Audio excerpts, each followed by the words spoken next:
Bonjour à tous, bienvenue dans Notion Explore, le podcast qui explore les usages de Notion. Je m'appelle Tony, je suis ambassadeur et certifié Notion et aujourd'hui, dans ce nouvel épisode de la saison 2 du podcast, j'ai échangé avec Julien Collet, créateur de Schedule, un outil qui te permet de publier tes posts LinkedIn depuis Notion simplement.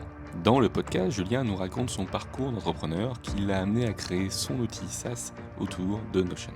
Il revient sur sa découverte de Notion, sur ses usages, autant côté utilisateur que côté développeur. Il nous parle aussi de l'importance de la communauté autour d'un produit et des opportunités autour de l'IA.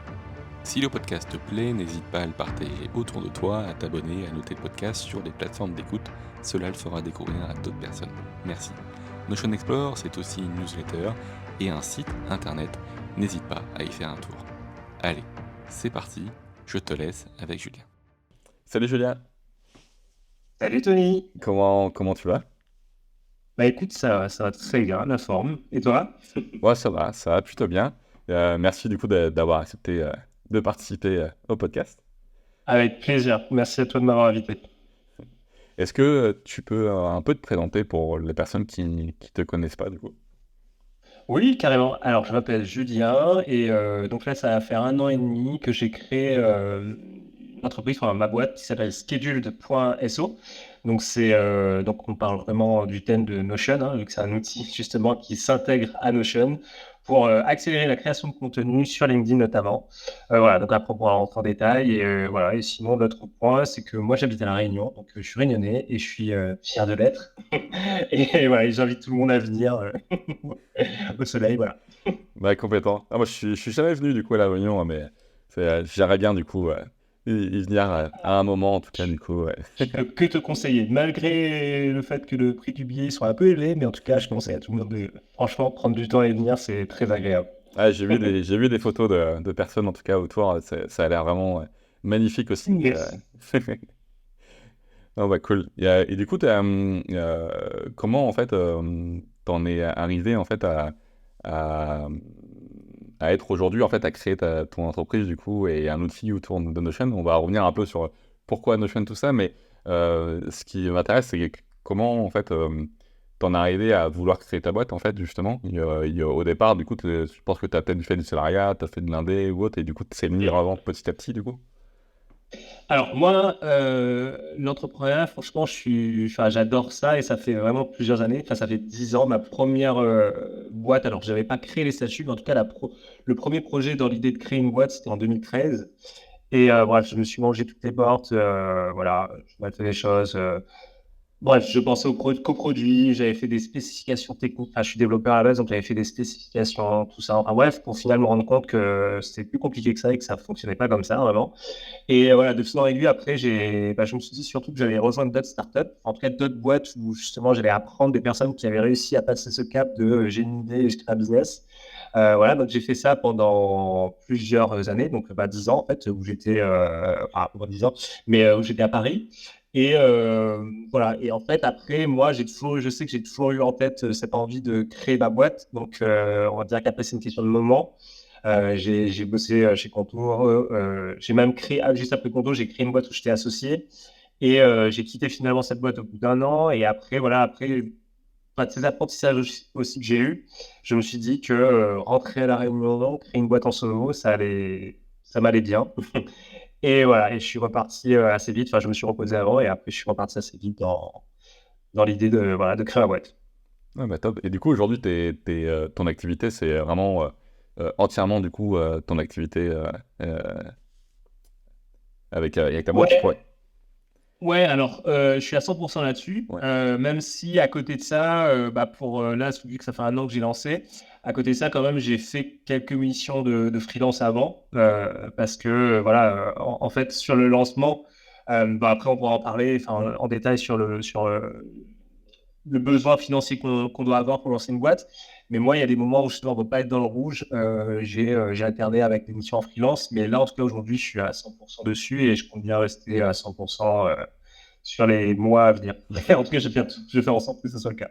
Mais en tout cas, c'est cool que, du coup, déjà en pas extrêmement longtemps, du coup, tu puisses déjà, du coup, même si il y a sûrement des moments qui sont dans le rouge, justement, comme tu dis, sur le côté freelance, et déjà, en fait, d'avoir du revenu avec ton outil, du coup, avec ta boîte, du coup, c'est plutôt cool. Ouais, franchement, c'est cool. C'est pas facile, on doute toujours, mais ouais, j'avoue que ça, c'est le point positif d'avoir mis peut-être le doigt sur un truc. Après, bon, on sait jamais ce qui peut se passer par la suite. C'est toujours un peu l'inconnu dans l'entrepreneuriat, mais en tout cas, pour le moment, c'est cool. Et ça me motive à chaque fois un peu plus d'aller plus loin, quoi. Donc, voilà. Ouais, complètement. Et du coup, du coup tu disais, t'as un profil tech, du coup, à la base, du coup, Ouais, c'est ça. Ouais, j'ai fait une formation. En gros, j'ai fait une école d'ingé. Je suis voilà dans l'informatique et donc je suis diplômé là-dedans. Et après, en fait, toutes mes années de salariat auprès des startups, c'était dans la tech. Donc j'étais développeur, voilà, sur différentes technos et j'ai fait ça. Et après, juste là où j'ai bifurqué, c'est quand j'ai rejoint Contour en 2017, si je dis pas de bêtises, où j'étais toujours développeur, mais dans l'équipe marketing. Donc là, ça m'a permis de mettre à profit mes compétences techniques. Je savais pas forcément Enfin, j'étais plus sur une courbe où je devenais de plus en plus expert dans la technique, mais je profitais de mes compétences pour mettre au service de l'équipe marketing de Conto. Et ça a permis du coup de développer d'autres connaissances côté marketing qui me servent énormément aujourd'hui d'ailleurs. Et voilà, j'ai fait ça pendant 3 ans et voilà. Ah bah cool. Là, non, mais je me reconnais, du coup, ouais. Dans ton Voilà. parcours, et je pense que beaucoup de profils tech qui sont un peu partis aussi, tout en gardant une passion. Enfin, je sais qu'hier soir, j'ai codé pendant toute une partie de la soirée et de la nuit, là, une fois lancé, et c'est vrai que du coup, ouais, du coup, de compléter justement un peu les univers, du coup, c'est plutôt cool. Ça sert pour pas mal d'autres choses.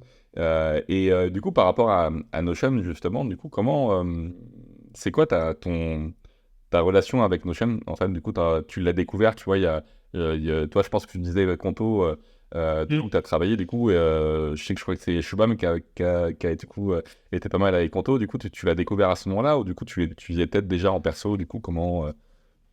Ouais, en fait, effectivement, je crois que quand Shubham est arrivé chez Conto, moi, je quittais à peu près Conto dans les mêmes. Donc, on s'est pas vraiment enfin, on s'est peut-être rapidement croisés, mais c'est moi, c'était un peu mon départ. Mais Conto a été vachement précurseur en tant qu'utilisateur de Notion, enfin, pour une entreprise vraiment et l'instaurer auprès de ses salariés.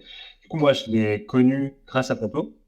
Voilà, donc j'ai utilisé avec mon équipe, avec toute la boîte, etc.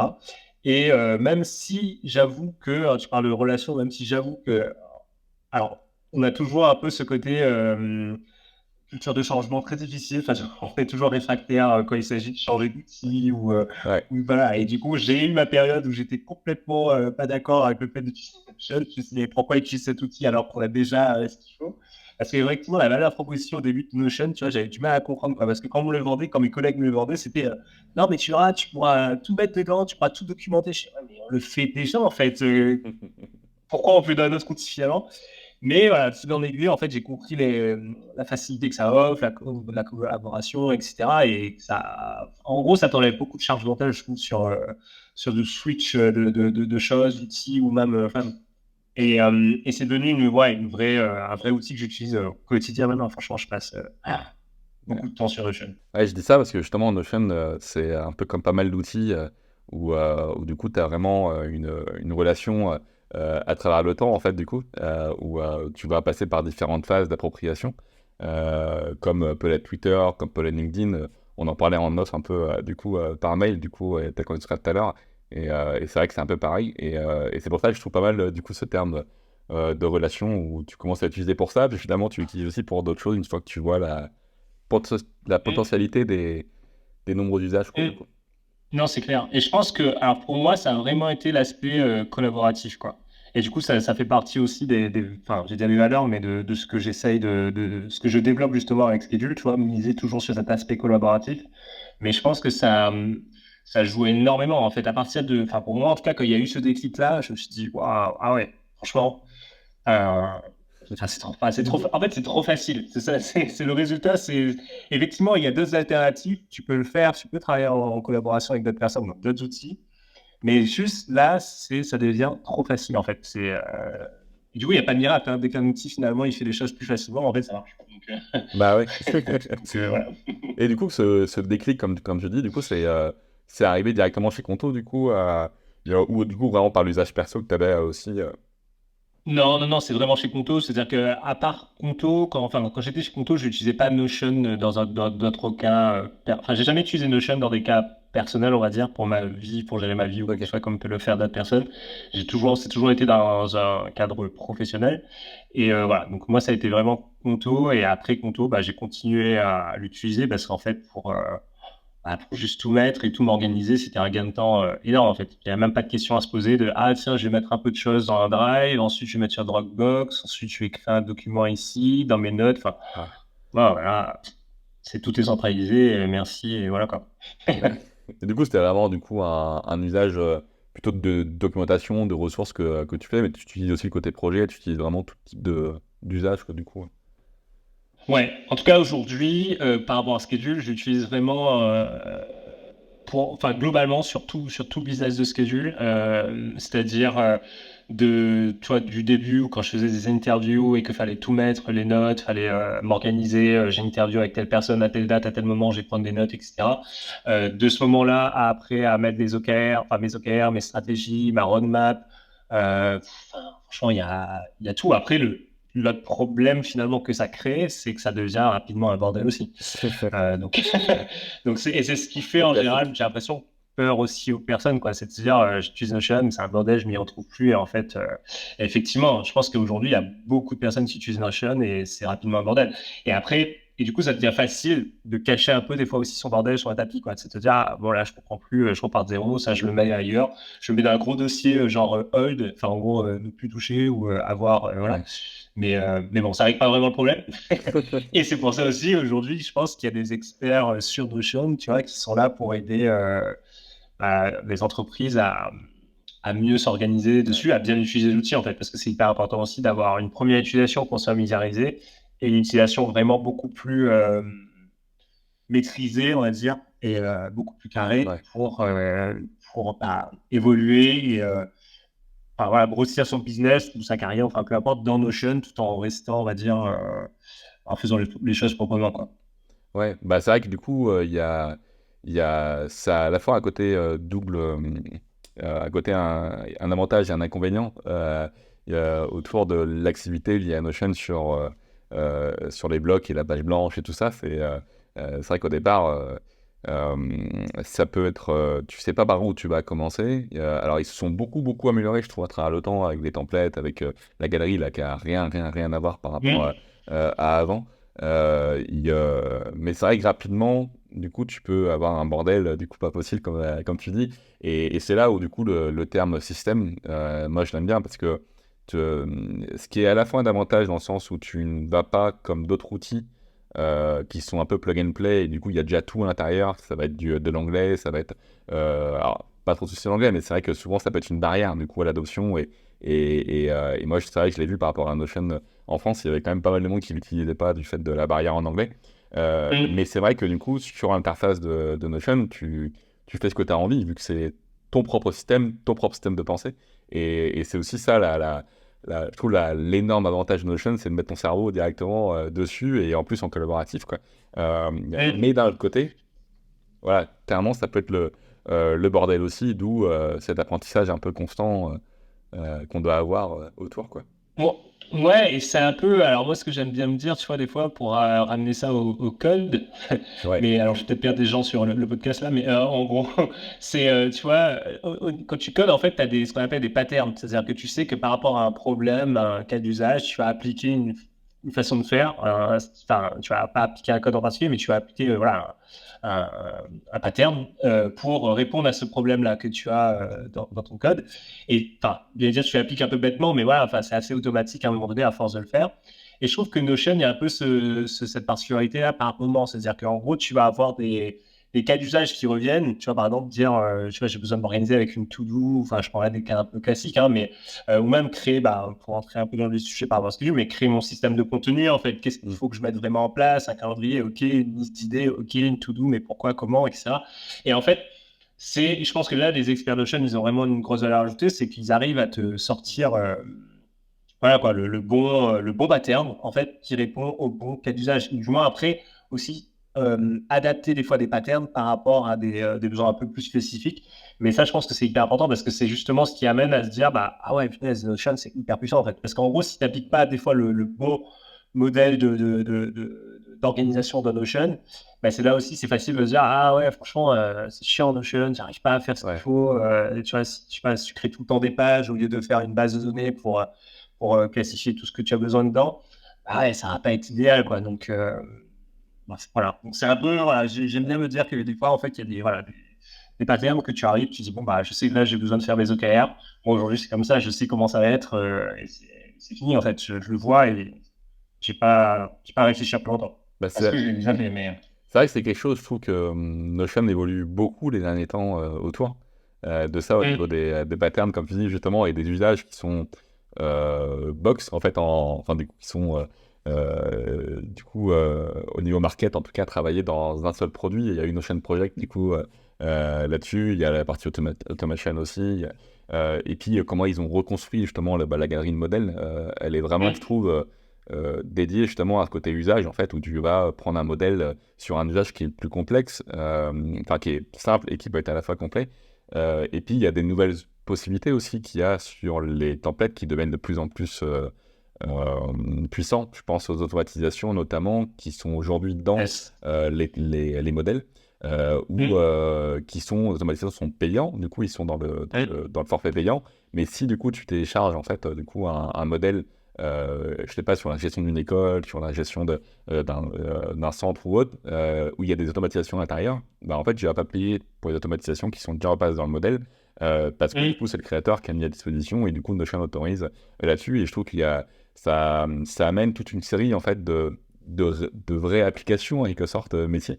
Il y a des choses que peut-être au départ, c'était pas forcément simple de voir au-delà de la page blanche, ou nous, peut-être, au niveau tech, en tout cas, pas mal ceux qui bossent dans le numérique quotidien, bah, on se disait, voilà, le potentiel, il est absolument phénoménal, avec les bases de données, les blogs, tout ça.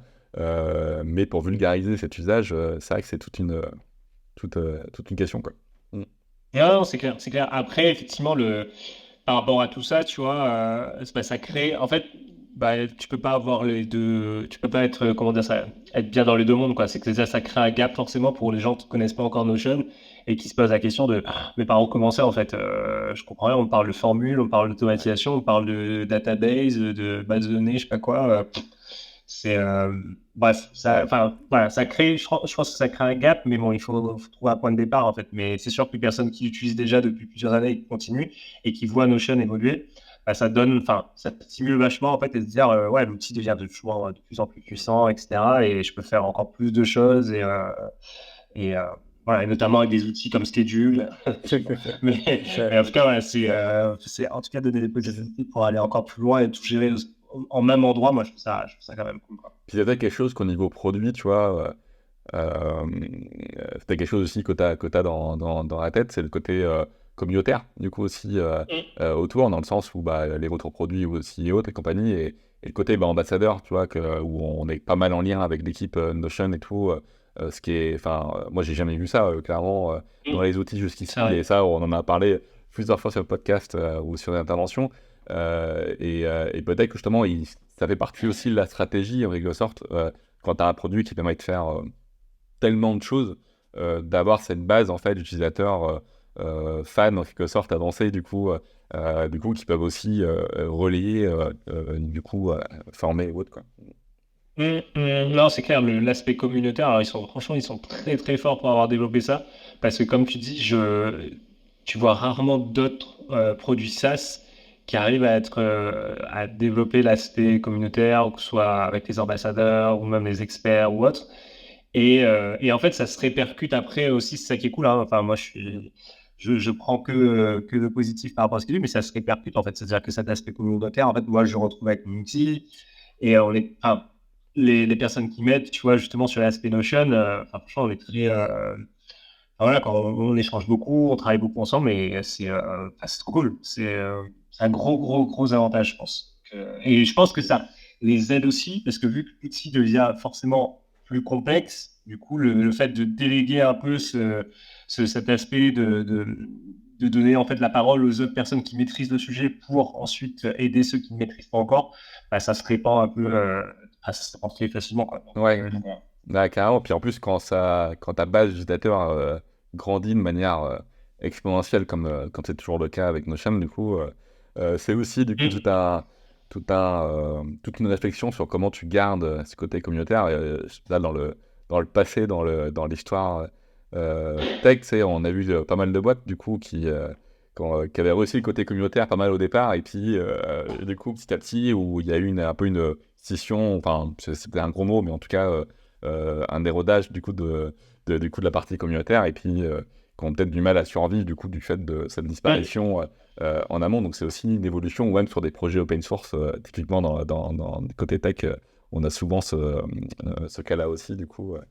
Exactement, exactement. D'ailleurs, bah, c'est un critère, tu vois, très important côté dev. Quand tu dis, tu choisis un outil pour t'aider dans le développement, tu dis, bah, attends, est-ce qu'il y a une communauté derrière, en fait? Parce que tu sais qu'à un moment donné, en fait, tu vas avoir besoin aussi d'être assuré. Et ça, c'est un vecteur pour te dire, justement, ah, tiens, la communauté, là, elle est un peu en train de mourir. Donc, est-ce que l'outil en soi, il va pas devenir, enfin voilà, il va mourir aussi et que du coup, tu vas devoir changer, etc. Donc, ça a aussi un bon critère pour évaluer, en fait, bah, voilà, le fait d'avoir fait le bon choix d'outils, enfin, je pense à ça surtout parce qu'il y a notre aspect communauté bah, des devs Notion, enfin, en tout cas sur l'aspect dev, où moi je suis sur un Slack et je vois passer justement, et je trouve que c'est trop bien. Enfin, pas tout le monde le voit ça, il faut vraiment aller plus dans l'aspect technique quand on développe une application ou autre. Et franchement, moi j'ai déjà demandé de l'aide et tu as des réponses tellement rapidement, ou même toi tu peux rapidement aider des gens, et enfin, Mm. ça c'est trop cool. Ça m'avait pensé que d'ailleurs, il faudrait que je demande du coup à y être sur le Slack Notion Tech. Du coup, là, j'étais en plein dans l'API Notion du coup les derniers jours Non. justement, et c'est vrai que du coup, des fois, tu Ah, prends franchement, un peu la tête. c'est un. Ah, c'est trop. Enfin, franchement, c'est trop bien, ouais, parce que ça te débloque sur les. Moi, je sais que le problème que j'ai eu à un moment donné, c'est que j'avais un souci avec mon compte quand je faisais des tests, au moment de donner justement le partage de Notion avec Schedule, enfin, donner les accès, il n'arrivait plus à reconnaître l'intégration Schedule. Ce qui Ok. m'a fait quand même beaucoup flipper, parce que je me suis dit, bon, ça veut dire Ah qu'en bah oui. gros, je peux plus avoir d'utilisateur qui sign up parce qu'il reconnaît plus, voilà. Et en fait, il s'avérait qu'il y a eu un bug au moment, enfin, dans Notion. Et voilà. Et en fait, le fait de prendre ma demande rapidement, eux, ça leur a permis d'identifier un souci très rapidement au niveau de l'API Notion, etc. Et ça leur a permis de régler le souci très rapidement. Et finalement, bon, bah, voilà, j'ai été débloqué. Et en même temps, Ouais. eux, ils ont pu régler ce problème-là. Donc, c'est gagnant-gagnant, quoi. Donc, et tout ça est possible grâce justement un peu à cette communauté qui est tout le temps présente, et où tu sais que tu vas tomber sur une personne à un moment donné qui va t'aider, quoi. Donc, Ouais. voilà. Bah on voit que c'est vraiment hyper important pour eux, et justement sur l'API du coup t'as pas mal utilisé du coup autour. Du coup, comment est-ce que t'as eu des problèmes du coup autour de l'API, parce que c'est vrai que souvent des fois on peut entendre que l'API Notion n'est pas peut-être aussi stable que par exemple d'autres outils, ou du coup qu'il y a des problèmes de performance. Par exemple, les derniers temps, là, il y a eu plusieurs jours où c'était un peu compliqué, mais là c'était pour tout le monde du coup. Et du coup, ils ont beaucoup fait d'améliorations justement après, et ça a été un gros sujet dans la communauté des ambassadeurs, Mm. où ça aurait pu justement se passer là. Mais ouais, c'est quoi toi ton retour sur la consommation en fait de l'API? Comment Oh, moi, de mon côté, honnêtement, j'ai pas eu de soucis tu vois, qui m'ont fait dire, ah, ça, enfin, ça me fait peur, en fait, Ouais, sur ok. cette API. Franchement, ça craint, elle est pas stable, etc. Alors, franchement, l'API est quand même très stable. Enfin, il y a pire. Enfin, j'ai déjà vu des trucs qui sont vraiment pires que ça. Et non, non, moi, honnêtement, faut se familiariser. Après, oui, on peut toujours trouver des défauts, etc. Mais c'est juste une question de se familiariser. En fait, c'est pas pareil, c'est une question de changement. Des fois, tu as toujours eu l'habitude d'utiliser l'API avec une documentation de telle ou telle Ouais. façon. Il y a quelqu'un d'autre qui fait différent. Tu vas dire, ah ouais, c'est pas comme ça qu'on fait, c'est pas standard, etc.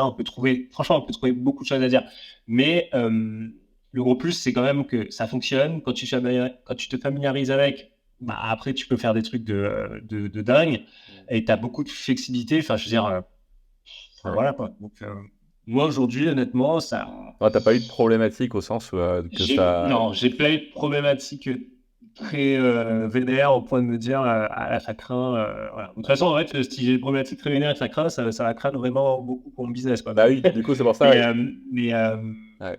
Et c'est là-dessus que je voulais revenir, c'est que du coup, bah, au moment où tu choisis de créer un outil, du coup, enfin, créer un outil lié à un écosystème d'un autre, du coup, bah, ouais, ton business, il est entièrement dédié autour, du coup.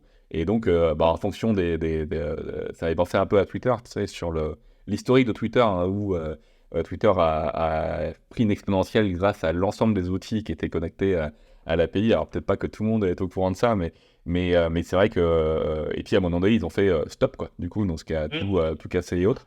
Et du coup, bah, plein d'outils sont morts un peu comme ça. Je sais plus, j'ai plus le nom en tête là comme ça, mais c'est vrai qu'il y en a eu beaucoup.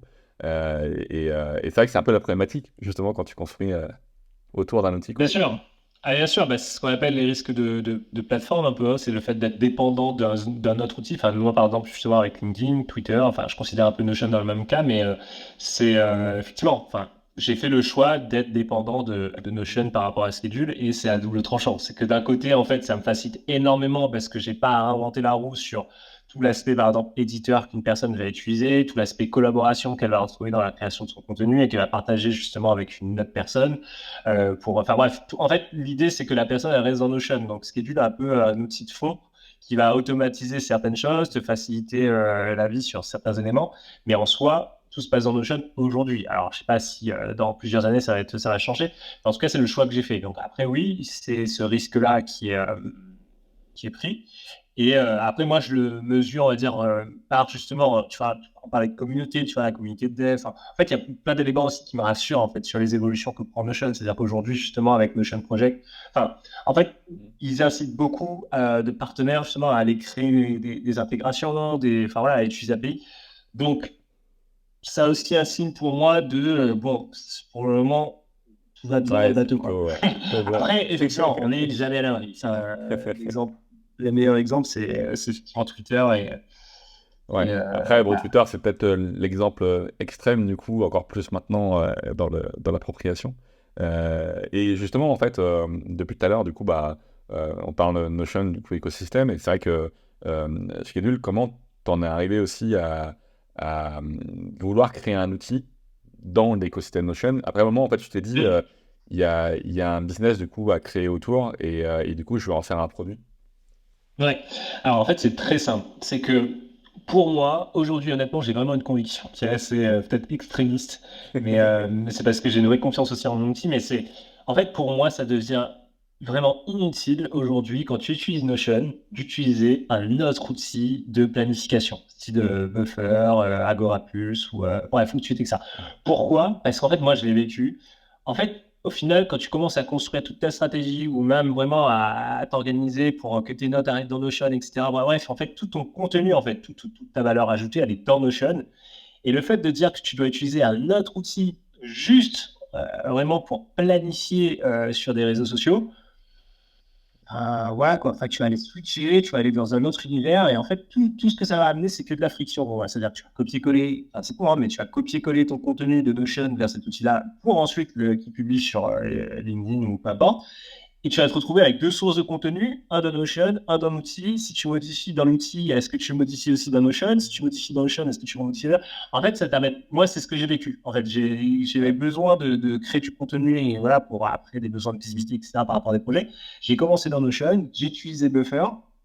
En fait, c'est ce que j'y D'accord. vais. Et en fait, ces points de friction, déjà qu'il y a beaucoup de points de friction dans la création de contenu pour être régulier et tenir sur le temps, si en plus on en rajoute avec justement de dire, bah, tu sais quoi, les efforts que tu vas faire, ça suffit pas, il va falloir aussi que tu prends ton contenu et que chaque fois tu le copies-colles, enfin voilà. Enfin, ça devient un peu. Tant qu'à faire, je vais dire aux gens, mais c'est quoi, limite, arrête de créer du contenu dans Notion si tu utilises un autre outil, utilise carrément l'autre outil pour mettre toute ta création de contenu dedans, quoi. Et me dis pas que tu as ta création de contenu dans Notion et aussi un peu dans Buffer. Enfin voilà. Donc c'est pour ça que moi, ouais, je suis vraiment. C'était ta Aujourd'hui, problématique, j'ai vraiment. vraiment.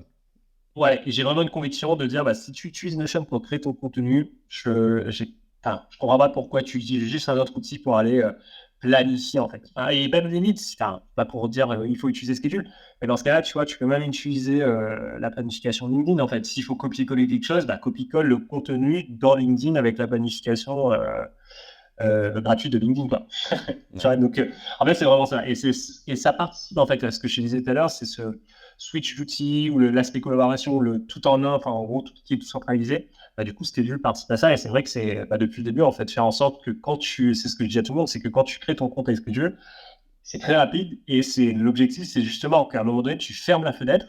En gros, tu fermes Schedule, tu cliques et tu te retrouves que dans Notion et Ouais, tu fais ce que tu as à faire, en fait. Et c'est fini. complètement. Donc, Et tu utilises ouais. l'éditeur de Notion qui a été vraiment un game changer à l'époque, je trouve, quand ils sont arrivés du coup sur leur UX. Exactement. Exactement, exactement. Après, voilà, enfin, juste pour parler un peu du contexte, et dire aussi, tu vois, être transparent là-dessus, moi, avant Schedule, tu vois, j'avais eu dans cette idée de créer un outil dans la sphère de création de contenu, et sans même, en fait, regarder ce que je faisais, j'étais parti vraiment à zéro, en fait. Genre, j'étais en Ouais. train de recréer un buffer-like avec un outil, une nouvelle interface dans laquelle tu crées ton contenu, blablabla. Et en fait, enfin, toutes les questions qu'on me posait au départ des premières personnes, c'est ah ouais, mais en quoi c'est différent de Buffer? Ah ouais, mais en quoi c'est différent de X, etc. Effectivement, il n'y avait pas vraiment de différenciation. Donc, et moi-même, après, en prenant du recul, en me regardant moi-même ce que je faisais finalement, et en me disant, bah, t'as vu toi-même, en fait, quand tu utilises Buffer, bah, en fait, tu copie-colles ton truc. Et peut-être que la solution, finalement, c'est pas de recréer un buffer, en fait, c'est juste de faciliter la tâche en faisant le pont entre Notion et les plateformes sociales telles que LinkedIn, etc. etc. Donc voilà, donc c'est arrivé à la. Ça, Schedule est né de ça, en fait, de ma prise de recul. Ouais, du coup, ouais, cette problématique, du coup, non, mais c'est intéressant parce que je pense que c'est la même baseline en quelque sorte qu'on retrouve, tu vois, sur tous les outils qui sont apparus autour de l'écosystème Notion sur la partie contenu, quoi. Parce que ce soit sur la création de sites avec Super ou avec Inc, avec d'autres, du coup, que ce soit pour les bases de connaissances, du coup, Notion Desk avec d'autres aussi. Et c'est vrai que, ouais, c'est hyper intéressant, du coup, ce côté où bah ouais, tu as un système de contenu qui permet, enfin, tu as un outil qui permet de faciliter la création de contenu divers et variés, Mm. autant que tu restes dessus, et du coup, qu'il y ait la liaison avec les outils que tu utilises d'habitude. Et ça, moi, je l'ai dit là, il y a quelques temps dans un épisode, bah, c'était avec Stéphane, moi, j'étais beaucoup sur WordPress à un moment donné à écrire, du coup, et c'est juste impossible maintenant, du coup, de repartir sur Gutenberg ou autre. Enfin, c'est juste pas possible, quoi, l'éditeur Mm. de Notion. Et donc tu as envie de rester dans cette expérience, en fait, du coup, d'écriture, quoi. Bah, ouais, et effectivement, toutes les intégrations un peu aujourd'hui que je vois sur Notion sont un peu pensées de cette façon-là, en fait, que ce soit Notforms ou d'autres, même, tu vois, dernièrement, j'en discutais là avec une personne qui travaille dans Webflow, sur Webflow, enfin une agence, et tout de suite la question, c'est ce elle recommande justement à ses clients, c'est bah, écrivez dans Notion, en fait. Et après, on voit comment on peut migrer ce que vous avez dans Notion dans Webflow, parce qu'effectivement, aller à chaque fois, elle se rendait compte de la douleur pour les gens de dire, ah ouais, ils ont mis dans Notion des choses, ils sont en train de copier-coller dans Webflow, etc. Et voilà. Et du coup, tu as aujourd'hui aussi des outils là-dessus. Et même, enfin, je parle d'outils, mais l'alternative, on va dire, le plus générique, quoi, c'est d'utiliser un Make ou un Zapier ou Ouais, autre, tu c'est vois, ça. Ouais. qui déjà, en fait, bah, te permet enfin, voilà, d'automatiser ce que tu veux pour gagner du temps quand tu utilises Notion et que tu n'as pas envie de quitter Notion, quoi. Donc, Ouais, ouais. ouais, puis carrément, puis aujourd'hui, même avec l'API, du coup, c'est vrai que moi, là, je joue justement avec Next, enfin, qui est un outil du coup dev et puis et Notion, là. Mm. Et c'est vrai que c'est assez simple en fait de faire les liaisons une fois qu'on a un peu de tech, et donc du coup d'utiliser vraiment comme un CMS, du coup, comme un content resource, Alors, enfin, du coup, ouais, non, c'est plutôt cool. Et, euh, et comment toi, t'as des relations avec Notion, du coup, parce que du coup, niveau écosystème, ils mettent en avant des outils, tout ça, du coup, ils te connaissent, du coup, j'imagine un peu dans la... j'ai déjà échangé, bah, justement, parce qu'on parlait de Notion, enfin le Slack Tech, là. Donc, j'ai déjà échangé avec des personnes qui travaillent chez Notion. Après, qui me connaissent, franchement, je sais pas. J'ai jamais, on va dire, une approche avec eux où tu vois, on se parle, on dit ce qu'on fait. De toute façon, on sait très bien ce qu'ils font, mais c'est limite, on prend 30 minutes et je dis ce que je Ouais. fais. Enfin, non, non, non, franchement, après, enfin, forcément, après, c'est normal que c'est dans ce sens-là, hein, mais moi, tu vois, je suis allé justement m'inscrire en tant que partenaire Notion, etc. Alors, j'ai pas eu encore de retour, après, je l'ai fait il n'y a pas si longtemps que ça.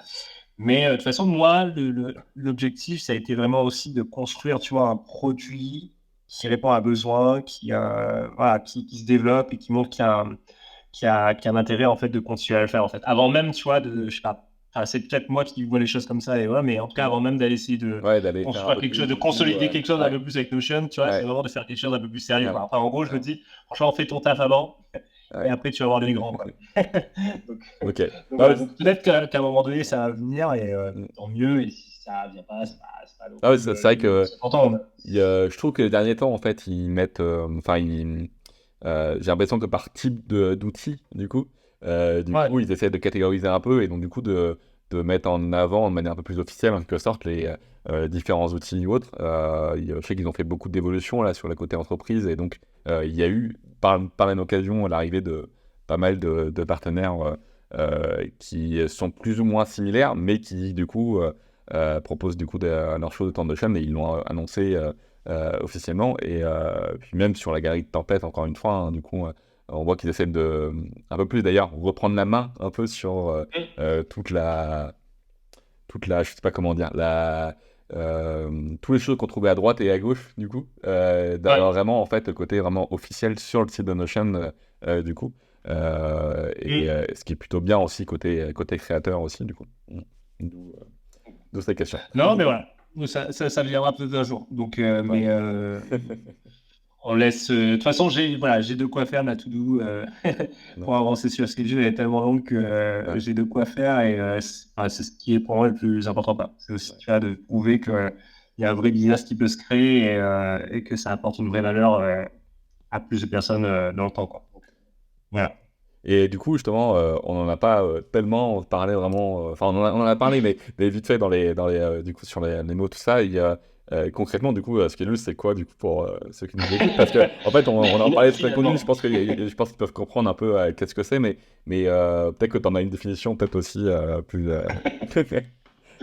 Alors, ouais, bah oui, finalement, on s'en parle, mais alors non, enfin, la tagline, quoi, ouais, non, que Ouais. Schedule, c'est fait pour accélérer ta création de contenu sur LinkedIn tout en restant sur Notion. Donc, ça, c'est vraiment pour être simple.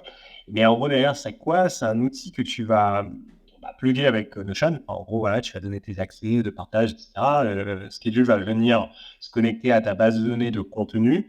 Et voilà, et pour que toi, derrière, en fait, une fois que tout ça c'est paramétré, tu n'es plus qu'à changer ce qu'il faut dans Notion. Donc, par exemple, dire que là, ton contenu, il passe de brouillon à pré-publié ou des choses comme ça, pour que Schedule, en fait, il aille récupérer tout automatiquement toutes les 2 heures, en fait, aujourd'hui, D'accord. et bien, les contenus qui sont pré-publiés pour ensuite, bien, planifier à la date que tu auras mis et le publier ensuite sur LinkedIn. Donc aujourd'hui, c'est vraiment dédié à LinkedIn. Donc le contenu que tu vas écrire, ça va être vraiment pris et publié sur LinkedIn. Et voilà. Et après, alors, sinon, et voilà, c'est pas fini. En gros, l'autre point aussi que ça fait aujourd'hui, c'est que ça te permet de récupérer toutes les statistiques de tes posts Ouais. que tu fais. Donc, à préparer des posts que tu utilises Schedule ou que tu fais manuellement ou que tu utilises un autre outil, peu importe. En fait, il va vraiment récupérer tous les posts, enfin, tous les statistiques de tes posts sur LinkedIn et les mettre à jour directement dans Notion. Pareil, avec une base de données où tu vas avoir le nombre d'impressions, de réactions, de commentaires, etc. Le contenu des posts, une image, carrousel et tout. Et ça, c'est mis à jour de façon quotidiennement, directement dans ton Notion. Et du coup, justement, tu gères les carousels, justement, qui sont un des aspects, justement, que beaucoup aiment en tout cas, d'un point de vue conversion ou autre, du coup, visibilité sur LinkedIn, quoi, du coup. Exact. Exactement. Aujourd'hui, tu peux publier du texte, des images, des vidéos et des carousels. Donc ça, il n'y a plus d'imitation. Il y en avait, mais voilà, ça Et c'est, du coup, ouais. ça c'est plus. Et du coup, j'ai vu que tu avais sorti aussi le côté de prévisualiser, du coup, aussi le contenu qui allait être sur LinkedIn. Je pense que c'est une fonctionnalité aussi hyper Oui, intéressante aussi, du coup. Ouais. ouais, alors il y a deux choses là qui sont en train d'évoluer et qui sont hyper intéressantes. C'est l'aspect un peu plus B2B qui participe à l'aspect collaboratif. Ouais. En gros, Ok. aujourd'hui, tu peux toujours utiliser Schedule et Notion pour aller publier sur plusieurs profils. Donc, tu peux Ok. avoir différents cas d'usage, hein. Le cas des ghostwriters, tu as des clients, tu utilises Notion pour gérer tes clients et créer du contenu. Bah, tiens, hop, avec Schedule, tu peux aller publier, tu peux avoir plusieurs bases de données, une pour ton client numéro un, deux, etc. Et tu peux aller connecter les différents profils de tes clients avec Schedule. Donc, il n'y a plus de partage de mots de Côté, passe ou quoi que ce soit pour aller accéder à leur LinkedIn. côté un peu CM, quoi, Exact. du coup. c'est même Comment? en tant que community manager, tu as plusieurs clients et du coup, tu switches entre tout. Exa- Mm. Ouais, exactement. Et depuis, du coup, Notion, tu vas aller sélectionner le profil sur lequel tu veux publier et c'est fini, quoi, en 2 clics. Et après, tu vas avoir aussi le cas de l'entreprise qui veut aller utiliser, enfin, qui veut faire de l'employé advocacy ou qui veut vraiment créer une force comment dire ça, prendre enfin, ses employés, enfin, en tout cas, une équipe en interne Ouais. pour vraiment parler de la boîte, de la marque, de l'entreprise et être beaucoup plus présent sur les réseaux sociaux grâce aux employés et gérer tout ça en interne avec une personne, eh bien, c'est possible aussi Ah depuis ouais. Notion. Ouais, Tu peux, j'avais pas du tout cet usage, tu vois, en tête, du coup, là, ce que tu viens de dire. C'est vrai que c'est le principe du pod qu'il y a eu à un moment donné, là, sur LinkedIn. Je pense qu'il y en a toujours un peu, même si officiellement, c'est un peu interdit au fur et à mesure. bah, Mais du coup, c'est des choses qui sont possibles, du coup, avec le schedule, quoi. ah, mais totalement. Bah, en fait, ce qui est assez. En fait, le problème qu'il y a, c'est que dans les boîtes, bah, je prends par exemple notre Conto ou notre boîte, mais en fait, tu vas avoir des profils qui attirent beaucoup en termes de visibilité. Tu vois, le CEO, dès que le CEO de Conto va parler, forcément, tu vois, ça va attirer l'attention. Vu qu'on sait que le label en question qu'on voit passer sur LinkedIn, c'est ce qui attire le plus en termes d'attention. Quand on te connaît, bah, ça joue. Et forcément, en fait, bah, le CEO de Conto, il n'a pas forcément le temps d'aller écrire sur LinkedIn tous les jours, quoi. Enfin, Bah oui, s'il fait c'est ça, toujours c'est ça, ouais. c'est un souci, quoi.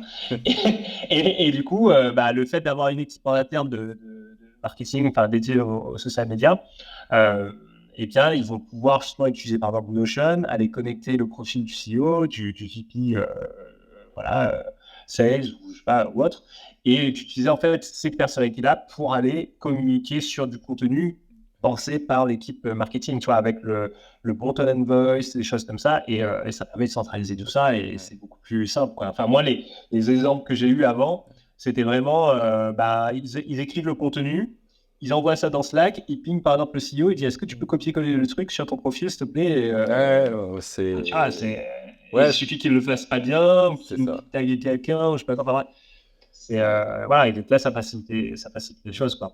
Et après, notre cas, là, Ah, tout c'est ça. récemment, c'est l'aspect social selling, où en gros, toi, dans ta boîte, tu vas aller connecter, par exemple, le profil de tous tes commerciaux avec Schedule, et pareil, pour créer du contenu, pour après emmener un peu dans un tunnel de vente où tu vas dire, tu vas regarder, voilà, les profils qui vont venir interagir avec tes posts, ensuite qui vont venir sur ton profil, ensuite qui vont venir, tu vois, laisser leur email sur un lead magnet, etc., etc. Donc, l'aspect un peu social selling aussi qui peut être intéressant. Et donc, ça, c'est l'aspect B2B. Et pour finir, donc, ce que tu disais, Ouais. effectivement, là, il y a très bientôt, enfin, c'est sorti en bêta, mais du coup, une extension Chrome qui te permet directement dans Notion d'aller prévisualiser tes posts avant de les shooter sur LinkedIn. Et ça, pareil, hein, que tu utilises après Schedule ou pas pour planifier, peu importe, l'extension elle est gratuite et tu pourras, voilà, tout le monde pourra l'utiliser, quoi. Bon, en tout cas, pas mal d'évolutions. Non, c'est cool, du coup. Ouais. Là, je connaissais pas du coup, bah, les usages, du coup, là, que tu disais. Du coup, non, c'est hyper. Ça donne pas mal d'idées. C'est vrai que sur l'advocacy, tout ça, c'est des sujets enfin, qui reviennent souvent. Enfin, moi, je fais pas mal de grosses aussi. Et du coup, c'est vrai que c'est un sujet, souvent, l'advocacy. Et du coup, là, du coup, tu es lié à LinkedIn. Est-ce que, du coup, il y a d'autres réseaux que, du coup, je pense à Twitter, par exemple, ou à d'autres. Est-ce que c'est des choses que tu vas aussi peut-être faire évoluer la plateforme, ou alors ça va être un outil différent à côté? Est-ce que il y en a qui le font, ou il y en a qui comment tu le... Et alors, On t'a déjà posé la question, franchement, sûrement. ouais. Franchement, moi, j'ai très envie d'ouvrir sur d'autres plateformes comme Instagram. Enfin, il y a plein de possibilités et je pense que honnêtement, c'est pas les clients aujourd'hui qui vont me dire le contraire. Ils n'arrêtent pas de me demander quand est-ce que c'est live, etc.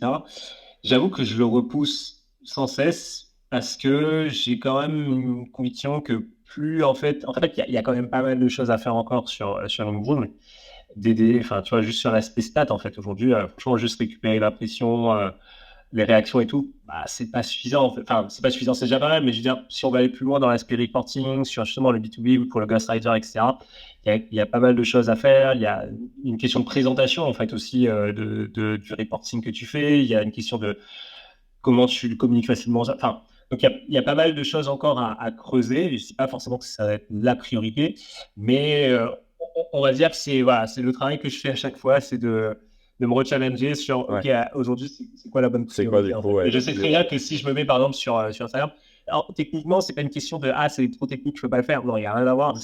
C'est surtout de dire, je sais que s'il faut que j'aille sur une autre plateforme comme Instagram, bah, c'est que je vais mettre tout aussi mon énergie dessus pour comprendre tout le contexte et bien le faire en fait. Parce que c'est hyper important. Je ne peux pas juste dire, ouais, tu vas poster des posts, bon, ça n'a pas bien fonctionné, mais on s'en fiche en fait, tu peux le faire quand même. Bah, non, c'est pas l'idée, en Ouais, fait. c'est une nouvelle.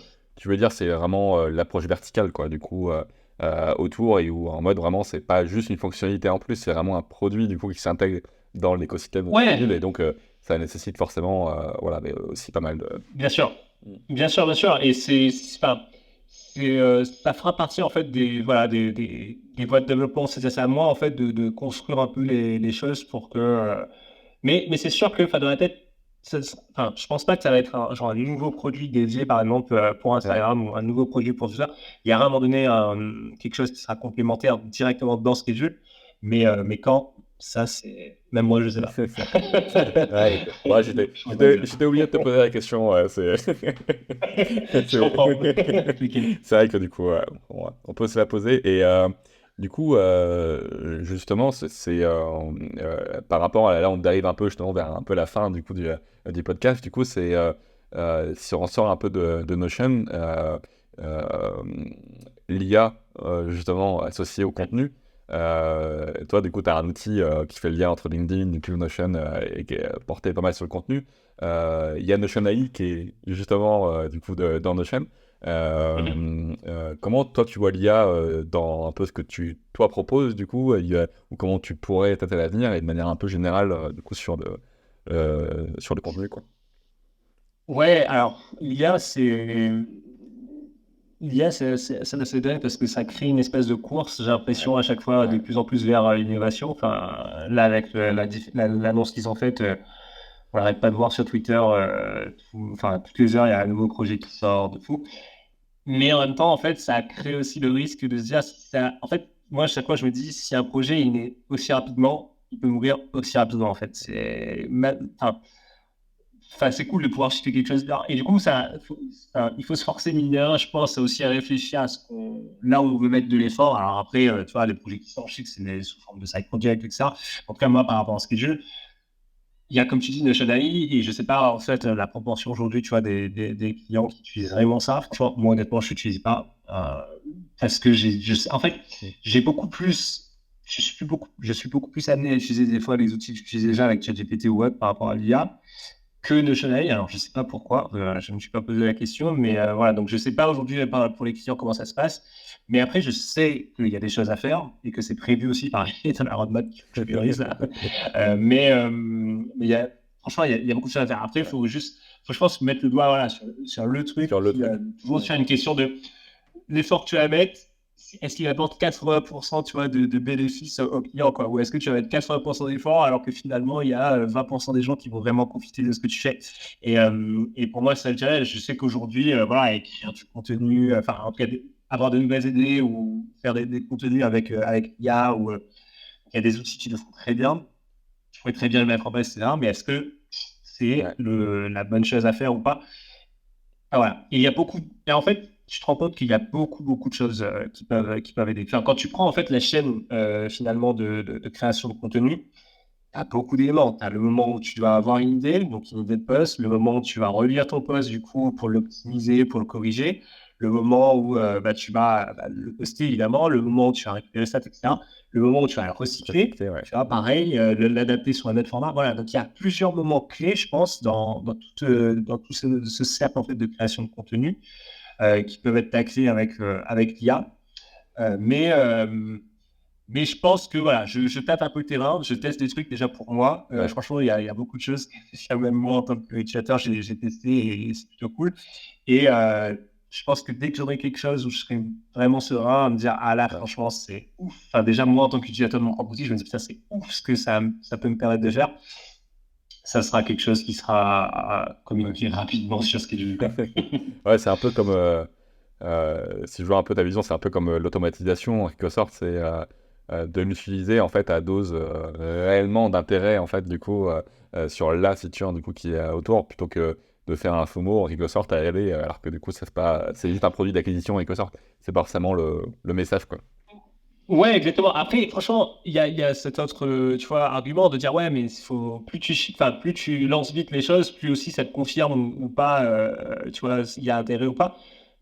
C'est vrai. Alors moi, après, voilà, j'essaie juste de trouver un équilibre. Ouais. C'est-à-dire que je peux lancer des trucs rapidement, mais est-ce que ça sert à quelque chose de se lancer rapidement aussi si tu sais que potentiellement, il y a plus de risques que de prendre du temps et de réfléchir sur autre chose.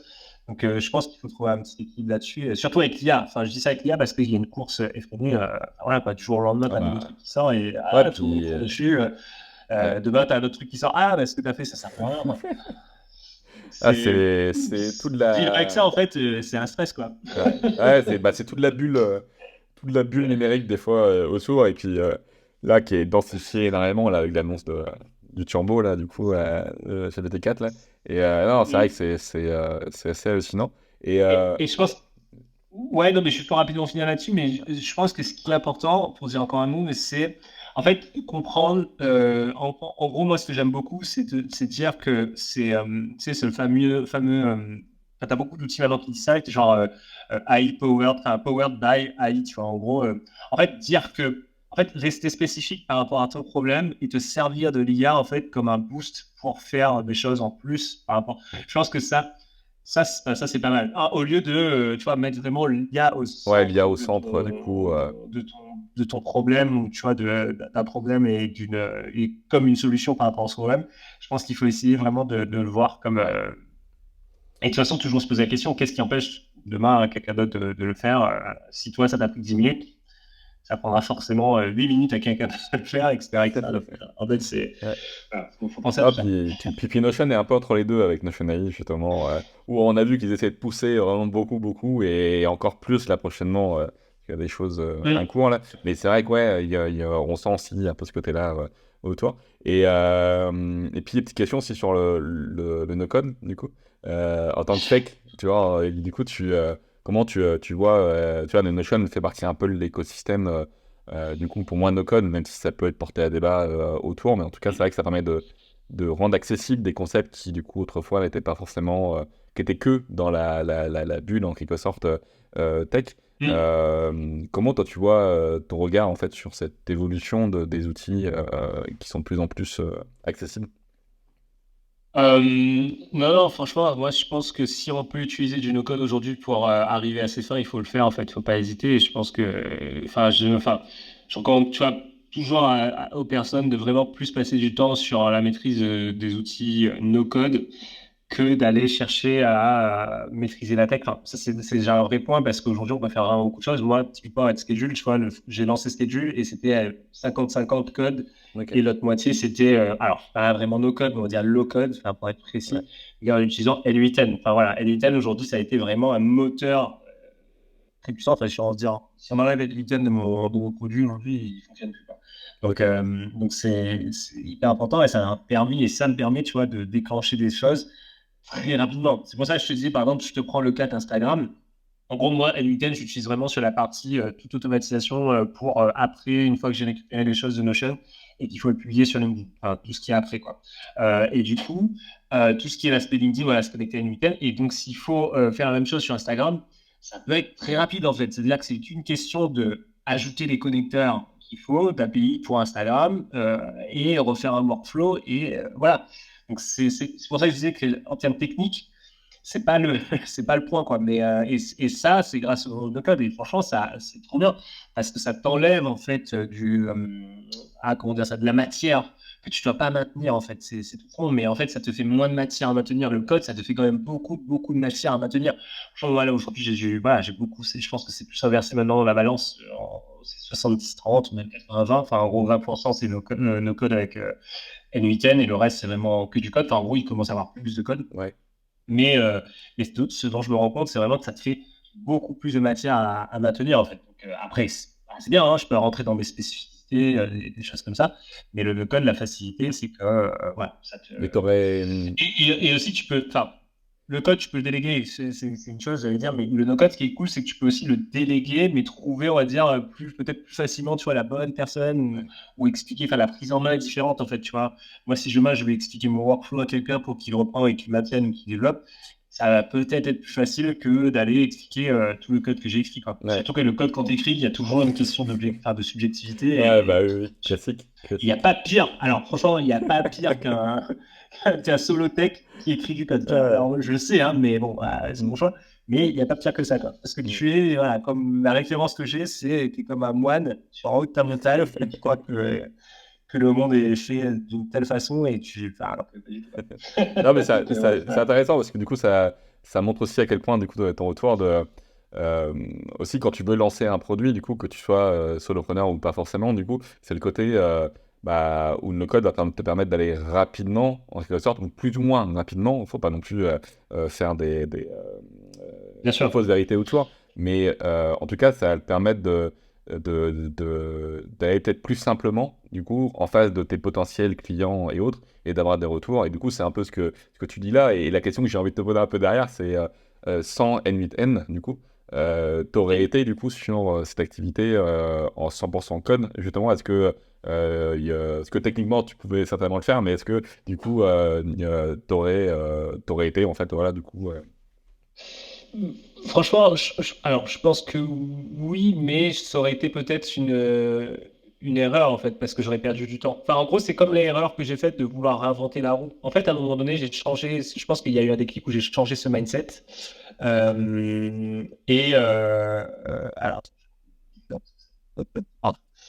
mais en gros, tu vois, j'avais ce mindset effectivement de coder, coder, coder. Et en fait, à un moment donné, j'ai eu ce déclic en m'apercevant de ma propre erreur, de me dire, tiens, mais j'arrête pas de réinventer la roue, en fait. Et depuis, en gros, bah, ça a été vraiment un déclic pour tout. C'est-à-dire que maintenant, en fait, j'essaye vraiment de me dire, attends, là, ce que tu as envie de faire, est-ce qu'il n'y a pas une autre alternative, en fait, beaucoup plus courte, beaucoup plus facile, beaucoup plus. Enfin voilà, mais quand je dis facile ou court, c'est sur le long terme, hein. C'est-à-dire que, comme tu dis, le no-code, il y a toujours, faut pas croire que c'est magique. Il y a un investissement, des fois, ça peut être une question de temps, ça peut être aussi financièrement, c'est-à-dire qu'il y a des outils no-code aujourd'hui. Ça ne coûte pas juste 10 balles par mois, hein. Enfin, ok, Ouais, en pas du Britain tout. aujourd'hui, en termes de pricing, c'est assez cool. Mais tu as des outils, tu vois, WeWeb, Zado, je pense, qui Ouais. sont franchement trop bien. Je recommande, mais il y a un petit investissement de base pour y aller, quoi. Et ça peut tiquer un peu au début, quoi. Mais c'est un investissement, moi, je pense, qui vaut le coup à Ouais. terme, quoi. D'accord, même du Webflow aussi. C'est vrai que moi j'ai eu comme retour Webflow aussi, qui était quand même pas mal cher du coup avec le sort sur les plans et tout, mais de la même manière, tu peux pas comparer. Enfin, voilà, l'habitude du coup ce que les gens ont eu pendant des années avec des WordPress, avec tous les trucs autour, et du coup, voilà, faut comparer ce qui est comparable en fait du coup sur l'investissement. Donc, mm. Mm. Mais après, voilà, enfin, ça en revient toujours aux mêmes choses, hein. Enfin, en tant que tech, moi, de toute façon, j'ai toujours eu, voilà, je sais pas, des fois, c'est un bon raisonnement, et des fois, c'est pas le cas, je pense, mais tu vois, ce raisonnement de toujours challenger le prix, en fait. De toujours se dire, ah tiens, je vais pas payer ça, je peux le dev moi-même, ou Ouais, ah tiens, je vais pas payer ça, je vais utiliser une autre solution voilà, un peu plus, ouais, je sais pas, enfin, déjà open source, etc., mais tu vois, un peu plus attirant. Enfin, en gros, tu vas toujours chercher une alternative. Enfin, moi, j'ai toujours été comme ça, toujours chercher une alternative, tu vois, pour payer moins. Mais en fait, à un moment donné, tu te dis, putain, franchement, pour payer du temps, là, bah ouais, ciao, c'est quoi. ça. Par exemple, tu vois, N8N, c'est pareil, c'est de dire, tu as deux façons de le faire. Soit tu peux l'embarquer chez toi, donc faire tout le setup avec Docker, enfin, avec plein de trucs techniques, quoi. Ou soit, franchement, tu payes 20 balles par mois et enfin, c'est chez eux, et voilà. Honnêtement, j'ai fait les deux. Je me suis pris la tête à l'héberger chez moi ou quoi que ce soit. Alors, c'était cool, franchement, je me suis amusé. Mais à terme, en fait, je suis franchement, ça me saoule. Enfin, de maintenir tout ça là, je sais pas être temps, quoi. Donc, et c'est quoi? Il faut payer quoi? 20 balles, 30 balles? Ah, c'est direct, oui. Comme je dis, c'est le cœur un peu de mon. Enfin, c'est une partie du cœur de mon business. Donc, il n'y a pas à discuter longtemps, quoi. Et en même temps, c'est une façon de te prouver si ton business, en fait, il marche pas aussi, tu vois. Donc, si à un moment donné, tu te dis les outils que tu payes, ça devient trop cher, tu ne peux pas les payer, c'est que peut-être qu'il y a un souci aussi au niveau de ton business et que. Voilà. Mais bon, tout ça. Et en fait, il ne faut pas croire que le temps que tu vas mettre, ça rend quelque chose aussi gratuit, en fait, finalement. C'est-à-dire que c'est pas parce que tu te dis, ah non, j'ai payé un truc moins cher et ça va me prendre 2 mois pour le mettre en place ou le faire, ou même ça va bugger pendant je sais pas combien de temps et tu vas perdre du temps. Je crois pas finalement que ce soit plus rentable, quoi. Ouais, Donc, complètement. Ah mais voilà. je partage totalement et puis ça m'est pensé aussi au coût, il y a le coût financier puis il y a le coût, tu vois, le coût de la complexité, le coût, enfin il y a différents trucs autour et c'est vrai que faut prendre en compte toutes ces questions-là du coup autour. Du coup, on approche vraiment de la fin. Du coup, comment, si tu as un retour, un conseil, aux personnes qui écoutent soit sur Notion ou s'ils ont envie de lancer un produit, du coup, tu es aussi solopreneur, qu'est-ce que tu conseillerais? Eh bien, tu vois, justement, moi, je pense qu'aujourd'hui, si je devais, si j'avais, je sais pas schedule ou rien du tout là, moi, je pense que j'irais un peu, enfin, si je commence en mode feuille blanche, je pense que j'irais un peu, tu vois, me confronter dans cette course un peu à l'innovation avec l'IA. Alors, je disais un peu le contraire tout à l'heure, mais c'était vraiment propre à schedule, c'est-à-dire que moi, aujourd'hui, j'essaie vraiment de me concentrer sur ce que déjà j'apporte comme valeur et comment je peux le développer davantage, pour pas aller dans tous les sens. Mais si je pars de feuille blanche, franchement, je pense qu'aujourd'hui, bah, tu mélanges no code, IA, je pense que tu peux faire des trucs de fou, quoi. Et je pense que enfin, ouais, j'inciterais vraiment, tu vois, les gens à essayer de construire, à shipper, enfin, à lancer des choses vraiment très peut-être spécifiques par rapport à un usage ou à un vrai, à une vraie, comment dire ça, une vraie activité, enfin, tu vois, pour telle persona, enfin, telle personne, mais vraiment avec des outils un peu d'automatisation en mode no-code et l'IA derrière. C'est déjà. Et après, tu packages tout ça pour dire, bah, t'as plus qu'à t'inscrire et ça fait le job pour. Enfin, bref, tu vois, ce sera pour tester des choses et pour en fait rester dans cette tendance de et comprendre qu'est-ce qui se passe. Enfin, parce que franchement, avec l'IA, je pense que les gens qui sont pas tech sont un peu largués parce et du coup, ça les fait peur, ils savent pas, etc. Mais même moi, finalement, qui suis tech, honnêtement, je pense que je suis un peu largué, quoi. Je suis un peu largué parce il y a trop de trucs. C'est assez Ouais. dingue, ça donne envie en même temps. Mais voilà. Donc, je pense qu'il faut pas, en fait, il faut pas louper cette vague, je pense, parce que l'IA est en train de changer beaucoup de choses et qu'on soit OK ou pas avec, enfin, qu'on pense que l'IA, y a pas c'est pas authentique, il manque de ça, il manque de ci. OK, mais ça se passe. En fait, c'est juste ce qu'il faut se dire, c'est que c'est en train de se passer. En vrai. Donc, tu peux être contre, etc. Pareil, tu vois, ça peut être un mouvement un peu, comme on dit, les NFT, il y a eu son pic, il s'est redescendu.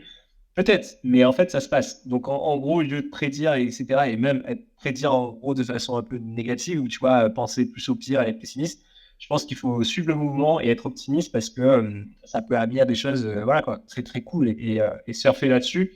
Bah, c'est comme ça après qu'on tombe sur des choses Sur que les- d'autres n'ont pas pensé. Ouais, Donc, et plus tu creuses, tu vois, aujourd'hui, les gens qui ne creusent pas, en fait, c'est un peu comme moi, qui restent que en surface. Ils pensent que, ah, tiens, un client peut faire que ci, que ça. Et tu vois, plus en gros, tu vas être la personne qui allait peut-être creuser un peu plus, passer du temps, plus tu vas découvrir, en fait, le petit truc qui fait dire, ah ouais, franchement, en fait, si on fait ça, comme ci, comme ça, avec tel outil no code, en automatisant ça, je peux avoir quelque chose comme ça. Voilà. Donc, je conseille, ouais, à tout le ouais. monde de se mettre un peu dans cette course et de prendre un peu la tendance et d'aller checker un peu de, ce qui de se fait. saisir l'opportunité, Ouais, autour. ouais. Et pas attendre, en fait, et pas avoir peur, en fait, parce que ça sert à rien. Enfin, ça apporte rien, quoi, d'aller à reculer. Ouais, top. Bah, du coup, ça sera les mots de la fin, du coup, en tout cas. Bah, Ça roule. merci, Julien, du coup, pour tout l'échange. Bah, merci à toi, Denis. Merci beaucoup pour l'invitation et voilà, avec grand plaisir pour une prochaine ou ailleurs. Carrément, avec plaisir aussi. C'est la fin de l'épisode, merci pour ton écoute, j'espère que l'épisode t'a plu, n'hésite pas à le partager autour de toi et à noter le podcast sur les plateformes d'écoute. Cela le fera découvrir à d'autres personnes. Je te remercie. Je te dis à très vite sur Notion Explorer.